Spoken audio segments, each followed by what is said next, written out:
On a remote Bavarian farm in 1922, 6 people were slaughtered one by one. But the killer didn't flee. He stayed. He fed the animals, cooked meals, and slept in the beds of the dead for days. A century later, no one has ever been caught.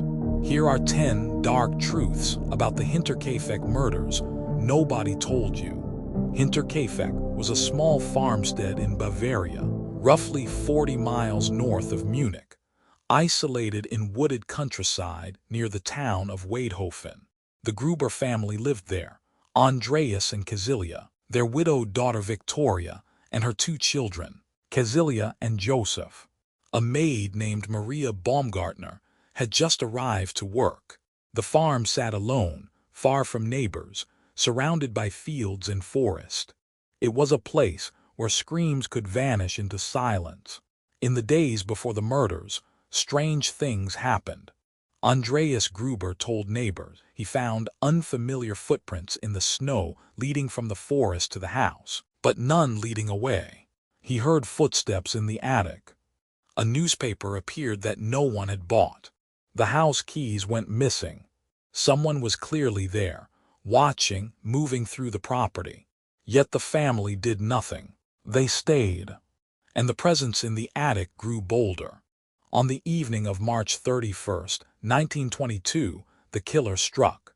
Investigators believe the family members were lured one by one into the barn. There they were killed with a ruthor, a mattock-like pickaxe used on farms.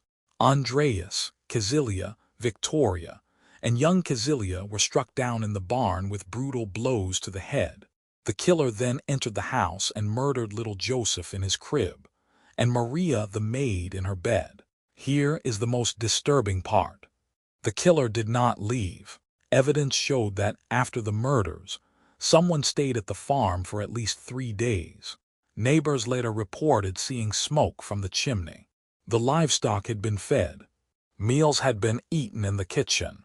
The killer moved freely through the house of the dead, cooking, sleeping, and living alongside 6 corpses.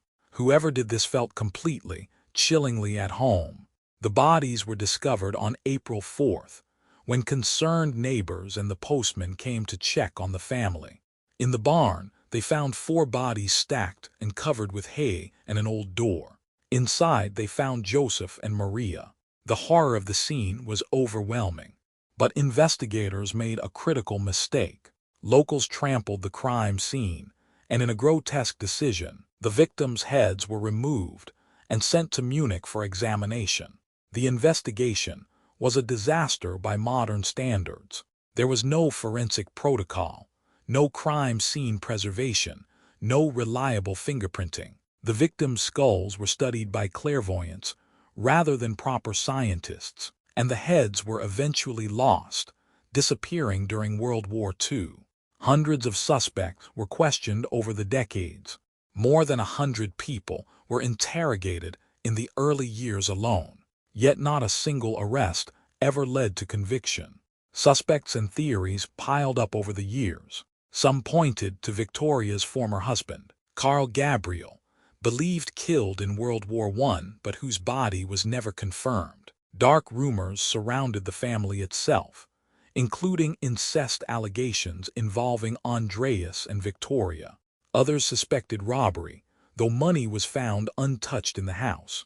The Hinterkaifeck case even shares eerie similarities with crimes attributed to American killer Paul Mueller. But nothing was ever proven. The farmhouse itself was demolished in 1923, 1 year after the killings. During demolition, workers found a shocking discovery: a pickaxe hidden in the attic, believed to be one of the murder weapons. A shrine was later erected on the site to honor the victims. In 2007, students at a police academy re-examined the case with modern methods and named a suspect, but chose not to release the name publicly, since surviving relatives could still be affected. More than 100 years later, Hinterkaifeck remains unsolved. 6 people died in the dark, and their killer walked among their bodies as if he belonged there. The heads are gone. The farmhouse is gone. The truth was buried by mistakes that can never be undone. Some evil leaves no name, only silence. If this story haunted you, subscribe for more cold